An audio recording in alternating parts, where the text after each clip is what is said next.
Hey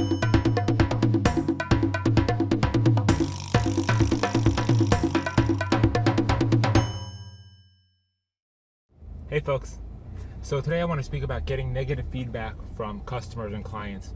At some point you're going to inevitably receive negative feedback from them saying you did a terrible job, we don't like the way things went, we're not happy with what you ultimately produced, and it can be really damaging to the ego. Even if you have thick skin, it never feels good to get that kind of feedback. So I want to give a little advice on how to handle these things in the way that I typically try to look at this stuff. So first, it's important to understand, is it constructive feedback or is it destructive feedback? It seems like kind of an obvious distinction, but it's important to kind of lay this out. Constructive feedback is something where you can look at it and you say, there's some lesson to be learned here, even if my customer is totally wrong. For example, you are Joe the plumber and you have a plumbing business, you go to fix someone's leak, it takes a long time, and then the guy leaves you a terrible review on Yelp, which really makes you feel awful, because you say, I really worked hard, I put pride in my work, I'm a perfectionist, and the guy wrote that it took me all day to fix this leak.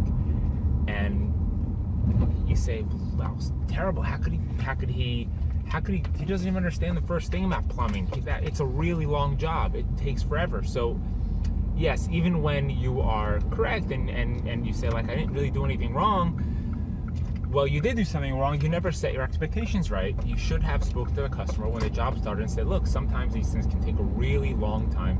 I just want to prepare you, get your things in order, your bathroom's not going to be working for a whole day, and then this could have been avoided. So yes, you didn't do the job slowly, you didn't do anything wrong, but you should have spoken to the customer and set your expectations properly.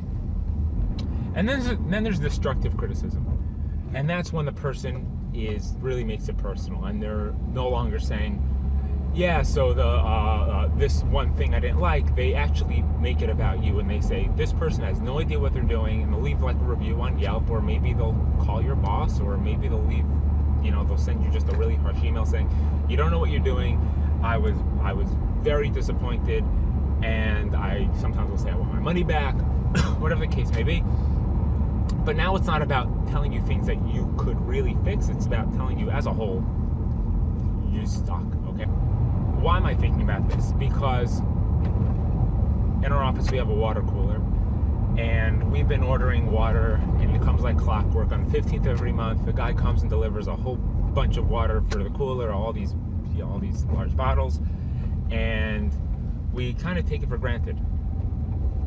But the guy comes every month on the 15th or the 14th, like clockwork, and the water's excellent, and we really don't even think about it until one month, and I think a holiday came out right in the middle of the month. So instead of coming a couple of days, delivering the water a couple of days early, like on the 11th, he came after, like on the 18th. And for a few days, we were out of water. I know, catastrophe, right? Like, horrible. So immediately when I saw this, I was like, that's bull. Maybe I had a bad night's sleep. I don't remember what was going on. But I took a step back and I'm like, these people have been awesome for 3 years. And meaning I haven't had any problems. And at the first time I had any one complaint, I go ballistic on them. It's a terrible thing to do, and it's totally unjustified. And it really gave me some perspective into, and people do this all the time. This is not new, but it gave me some perspective into kind of human behavior, because I've never called this company and said, guys, this month your water was extra crisp. I loved it. It was perfect. No complaints. Or the bottles that you got, the guy came and picked them up, and he snuck in and out like a ninja. He didn't disturb the day. He didn't come and make a mess when he was moving his hand truck throughout the office.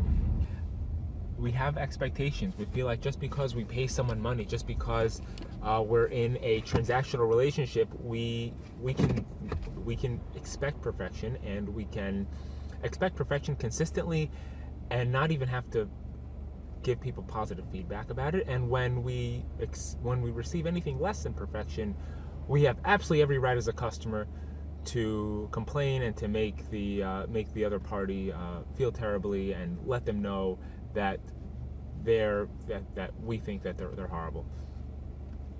So number one, from now on, every time I see the water delivery guy, I make sure to call him over and be like, thank you so much. I think you do a great job. I just want you to know the service you provide is great. You're really pleasant, and you're always on time. But aside from that, it's important to kind of keep that in mind. When you receive constructive criticism, even if it hurts, you say like, this is an opportunity for me to learn, to grow, and to improve what I do. And even if it hurts your feelings and it doesn't feel so great, take it as an opportunity and try to suck it up and learn from it.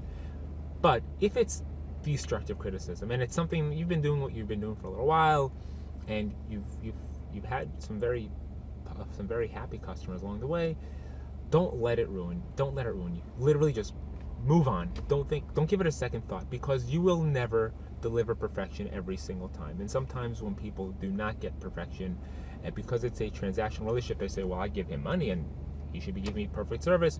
The money I gave him was perfect. I paid him on time. I paid him in full. Why should I get anything less than perfection? Just keep that in mind. That's the nature of people. Brush it off, move on. You're great at what you do. Unless this is something that's happening to you constantly, don't give it a second thought.